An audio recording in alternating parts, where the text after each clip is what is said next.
Republic versus Wontumi and Akunta Mining. The Economic and Organized Crime Office, EOCO, is finalizing its report with respect to Exim Bank transactions. Dockets are in preparation for the buffer stock case and the drip equipment case. Investigations are ongoing into the African Cup of Nations case, the Mart Set case, and approximately 20 other cases currently. Let me be clear, every single case of corruption that needs to be investigated is being looked into. And once evidence is found to ground the prosecution, that will happen and happen swiftly. Looking within, we launched a code of conduct for public officials with an insistence on strict compliance. A high-level working group has been inaugurated to draft a new anti-corruption strategy aimed at strengthening ethical governance and institutional coordination.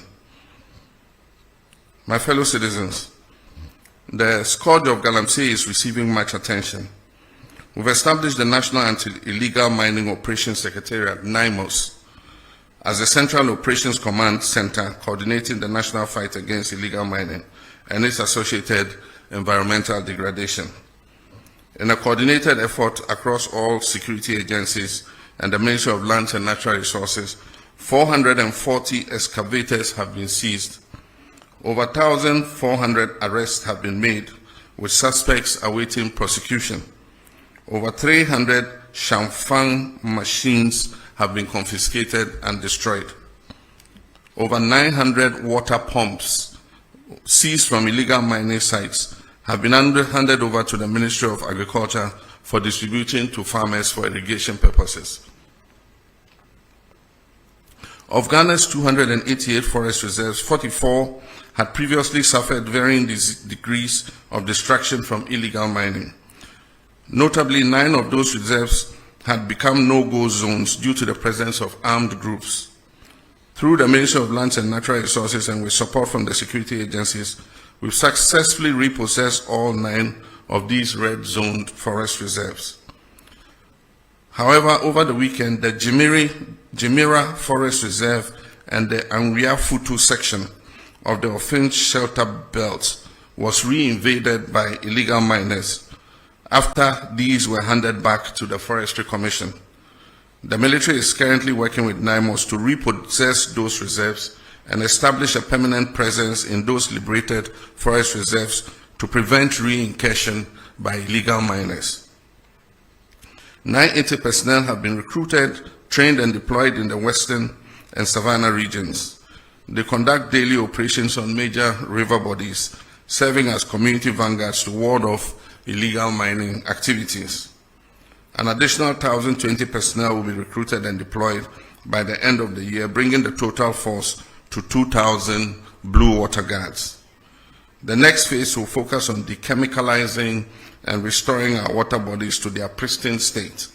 Feasibility studies for this critical restoration efforts are currently underway. In collaboration with the Ministry of Transport, the Ministry of Finance, GRA Customs Division, and the Ports and Harbours Authority, we've instituted a system for the proactive tracking of all imported excavators and earth-moving equipment from the port of entry. 1,200 excavators are going through the permitting process from the Transport Ministry, clearance from customs registration with DVLA, and tracking at the Minerals Commission. So far, we've registered 1,015 earth-moving and mining equipment. 647 have been registered and fitted with tracking devices. There are an additional 600 equipment at the port awaiting clearance. An additional 350 tracking devices are expected by September 12, 2025 to enhance this monitoring effort. The Constitutional Review Commission is actively engaging stakeholders across the country, gathering views on how best to shape the future framework of Ghana's democracy. This inclusive approach ensures that voices of citizens, civil society, and institutions are reflected in the evolving constitutional order. Friends, internal security is important for economic progress. Pursuant to our commitment to improving security, we have earmarked 1 billion Ghana cedis to retool our security agencies. The Ministry of Energy has recently granted a declaration of commerciality for the Ebang Akoma oil and gas discoveries in Cape 3 Points, Block 4, confirming their commercial viability. This paves the way for the joint venture partners ENI Vitol, Woodfields, and the Ghana National Petroleum Corporation to proceed with a full plan of development of this oil well. This milestone brings us closer to increased oil and gas production, job creation, and enhanced energy security, reinforcing our commitment to responsible resource management for the benefit of all Ghanaians. We've also approved the construction of a second gas processing plant, GPP2, to double our national processing capacity and set the stage for cheaper, cleaner, and more reliable power generation. This landmark project alone is expected to save the country close to $500 million every 2 years by drastically cutting our reliance on expensive imported liquid fuel. Beyond the cost reduction, it is projected to create over 1,000 direct and indirect jobs, fueling both industry and livelihoods. We can all attest to the fact that the looming threat of doomsday we inherited in January this year has been averted. Through strategic interventions and swift action, power supply has remained stable across the country, ensuring uninterrupted electricity for households, businesses, and essential services. We've made significant strides in restoring fiscal decentralization. In the past 8 years, only 40% to 50% of the District Assembly's Common Fund was reaching metropolitan, municipal, and district assemblies, constraining their capacity to deliver local services. Our government has reversed this trend. District assemblies are now receiving 80% of their allocation directly. Of the 7.57 billion allocated for DACF this year, approximately 6.1 billion has gone straight to local assemblies, with a minimum of 25 million allocated to each MMDA. Already the first quarter disbursement of 987.97 million has been released to kickstart district level development. To ensure focused impact, Cabinet has approved expenditure guidelines for the districts. 25% of the fund is to support design and construction of what we call 24-hour economy model markets. 10% is allocated for health, with a minimum of 2 CHIPS compounds per district. Education, 1 kg, 1 primary, 1 GS block, potable water, at least 10 boreholes, environmental sanitation and school furniture. 7.5% for MMDA administration, monitoring and evaluation, and 20% is allocated to finish and finished legacy projects. Simultaneously, all statutory funds such as 2.03 billion to the National Health Insurance Fund and 2.71 billion to GET Fund, covering NHIS, arrears, and free SHS, have been released in full, underscoring our commitment to public service delivery and local empowerment. Next week, I'll cut the sword in 3 locations to signal the start of the Big Push program. The first phase, understandably, covers mainly the road sector. Everyone will admit that over the last 8 years, our road infrastructure has deteriorated remarkably. This year alone, almost 14 billion Ghana cedis of our oil and gold revenues have been earmarked for the Big Push program. Critical road projects such as the Ofanko and Sawam roads, which were chronically underfunded, have been transferred under the Big Push program and recently received a release of almost 1 billion cedis to ensure speedy completion by the end of second quarter of next year. My media colleagues, our reset agenda remains on course, and I've remained unwavering in my commitment not only to the promise I made to you in the run-up to the 2024 elections, but to the principles of honesty, transparency, and probity and accountability that define good governance. I'm resolute in laying foundations for economic recovery, resetting our institutions to reflect the demands of modern governance and enhanced service delivery for every Ghanaian. I'm driven by a deep determination to see the dreams of our forebears for an economically independent and self-reliant Ghana realized in our lifetime. I'm equally determined to restore Ghana's rightful place as a respected voice and actor on the global stage. With your continued trust and support, I'm confident that we will not only meet these goals, but also build a nation that serves the hopes of this generation and the aspirations of generations yet unborn. May God bless us all, and may God bless our homeland, Ghana. I thank you.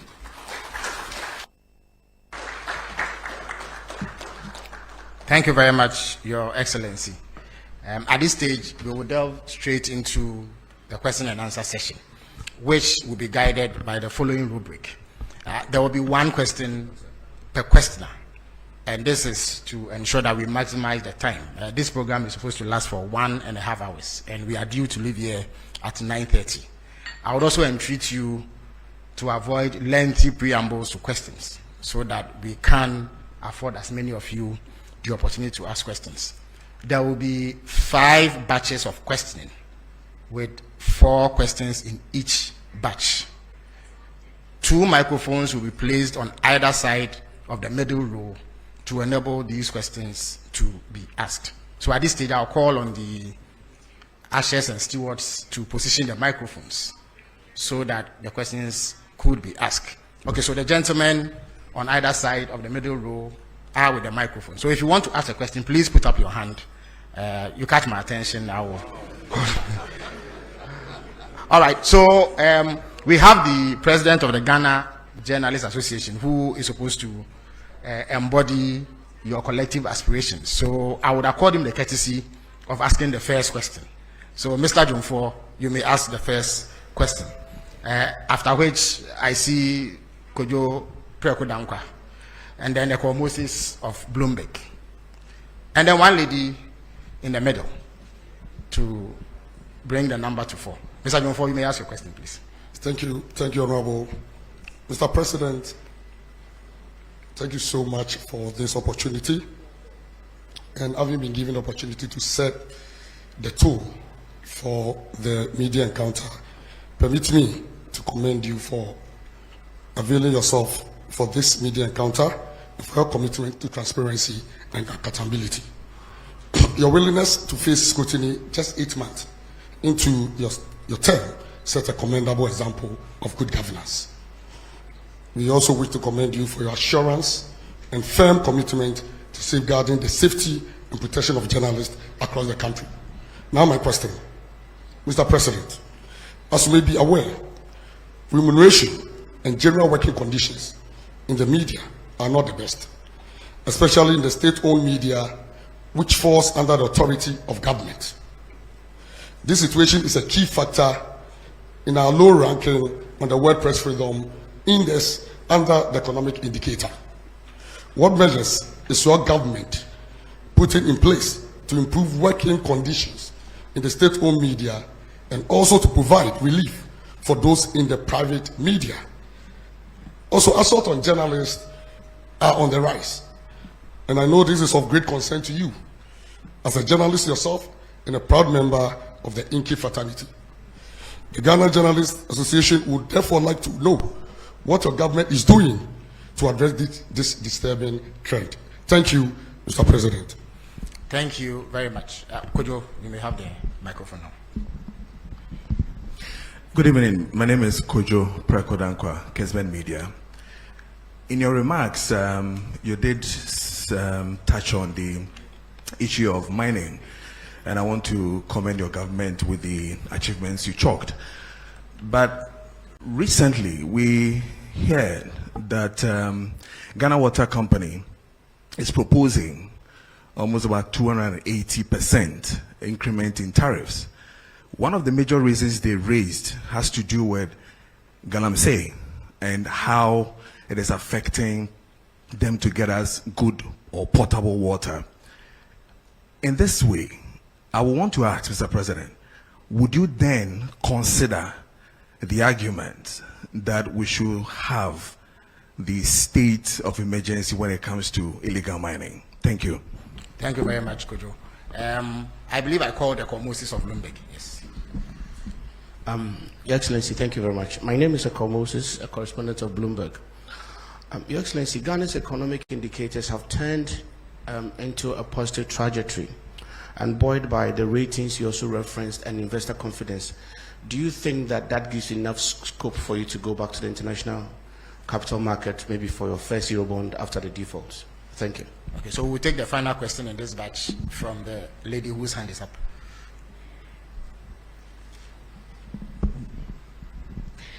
Medase, Idiame Jeso, ene apina pukua, when near me wo, Adom Brand, Sadum TV, and Adom FM. Masembisa Efa and Kania boy and the Yenim say ECG, a proposed 225%. Yenim said me more and tomorrow by a base 2.45. In July, it was through by 14.75. Then now see him say a bine one is so the 24 economy. Or the Bayejima na Ghana for the Duenya Mufaso. It is say ECG the 225% increment eba. Yenim hawa proposal no any hunkumudi bekone percentage of debate na. Ebeko Ghana for Bibena company say ano yedin. Ye bisa se betumenya nsusanso e wo 24 economy no so Ghana for butum na ebiom so aban be hye obeso asene eye subsidy ama omanfo ho atoma na medase. Yo medase. So His Excellency the President will field these questions at this stage. Thank you. Thank you very much, President of GGME. Your question is a double question, one on remuneration and the other on assault of journalists. With regards to remuneration, I would say that it's not only journalists in the state-owned media who are dissatisfied with their salaries. Public service salaries are not living wages. I agree with the TUC that we must work towards a living wage. All of us are dissatisfied with the salary we get as public servants. The private sector offers better remuneration, but that's why we have to work together to grow the national cake so that we can pay ourselves better. And that is why there's agitation for cancellation of Article 71 in the Constitution, because we all must feel the pinch so that we can grow things together. But when you cushion a certain constitutional class and they have more cushy remuneration than the other people, then it creates a kind of discrimination between public service. And so our advocacy has been for an independent emoluments commission that would deal with the salaries and wages of all persons in the public sector so that we grow those wages together. In our first incarnation under Professor Mills, we established a single spine salary structure. And that salary structure was supposed to uniform out wages in the public sector so that the disparity would not be too wide. So if you are a secretary in GBC compared to a secretary in, say, Bank of Ghana, there will not be that very wide disparity. Unfortunately, the single spine atonsium because of the inability to maintain the discipline in public sector wages. Over the last 8 years, the group that is able to strike the most gets more addition to their wages than those that don't go on strike. And so the disparities have occurred again. And so we're in consultation with organized labor to see what we can do about reforming public sector wages. And I'm sure that if those wages are made better, journalists working in the public sector would also have an improvement in their remuneration. With the private sector, government does not have control there. And what happens is we have such a proliferation of private media that advertising revenue is not enough, you know, to be able to maintain the kinds of salaries that we all expect. Maybe if we had fewer, then the advertising revenue would go around and people can have more. But our constitution guarantees freedom to establish a media of mass communication. And so you cannot restrain how many radio stations you have or how many newspapers you have. And so it's something that we have to live with for a while. Natural competition will phase out the stations that are not competitive, and those that are able to survive will see that they're able to make more money from advertising. The main revenue for media all over the world is advertising. And so we'll see how that goes. I've condemned assaults on journalists in any form. Journalists are doing their job, and their job is to bring news to the doorsteps of our people and to inform them, educate and entertain them. And so at every event you will have journalists there. Unfortunately, some security personnel have developed a penchant for just harassing journalists. And so it's a matter of educating people. It's a matter of, sanctioning people who assault journalists. And I've been speaking with my president of GJA, saying that we're going to bring them together with the security agencies so that they must carry out an awareness amongst their people who provide security at events, that if you see a journalist at an event, he is also doing a job like you, the security person, are doing your job. And so you don't have the right to assault them or to manhandle them. And so we'll keep working at it. I mean, definitely, as a member of the GJA, a lifetime member of the GJA, there's no way I'll condone assault of journalists in any form.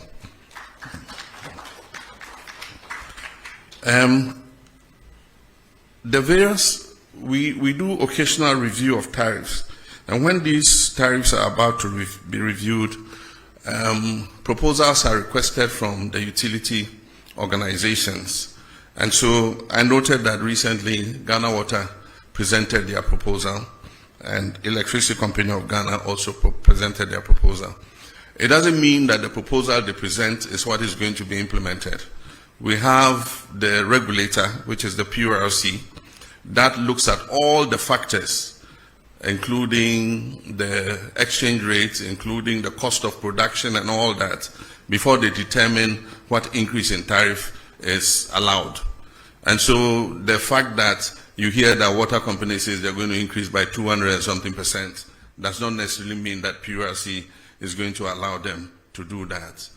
Now, meaning about Obusa ECG then also, the same for both utilities.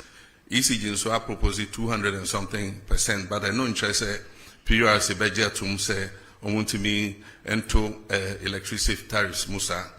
Ombeshe and nyoma a core electricity production mu to say fuel nesan nyoma na ansana omashe senya omo de tariff ni besi. Na MRP no at the frontier your tariffs akosro ne se nipa bebre entua. Enti mo hwe ECG say your case commercial and technical losses are almost 42%. I just say of electricity almost ton, almost to me a home aketia of only about 58%. Na eno anka wiase afana bia ankasa ejumeya se wo ye ejumebia na bibia woton bia wonya just return of 58%. Anka by now ejuma negu. Nso akoya aban de se a so na aban abeboa so na aban abeboa. Enti afi de ya sesa omo hwe ejuma no so na ya kenya omo se omo sorry na omo nante na nea onkrofo mu wia iram kania no ni ade nyina ye nchechi omo na ye ntwe omo aso efise se ye nyina atwi a ebema eto no ebo na fom enti ejuma ye begu so aye Bloomberg, yes, we're quite happy with the outcomes of the reforms that we have been implementing in the economy. And we have survived without going to the capital markets. We've survived without borrowing. Who could have thought some years ago that Ghana's economy could be run without going to the external market to borrow? And yet, we've survived. And so we shouldn't be in a hurry to go back to the capital market. All we've done is to reorder our expenditure and push funds to areas that are of priority. And so that's all we've done. Fiscal discipline, not spending money on wasteful, political interventions and all that. And that is already showing the successes in the market. I mean, we've gone from negative 3.4% on the primary balance to positive 1.1 as at now. And by the end of the year, we'll achieve the target. I'm sure we'll overachieve the target of positive 1.5. And so it's all about discipline in expenditure.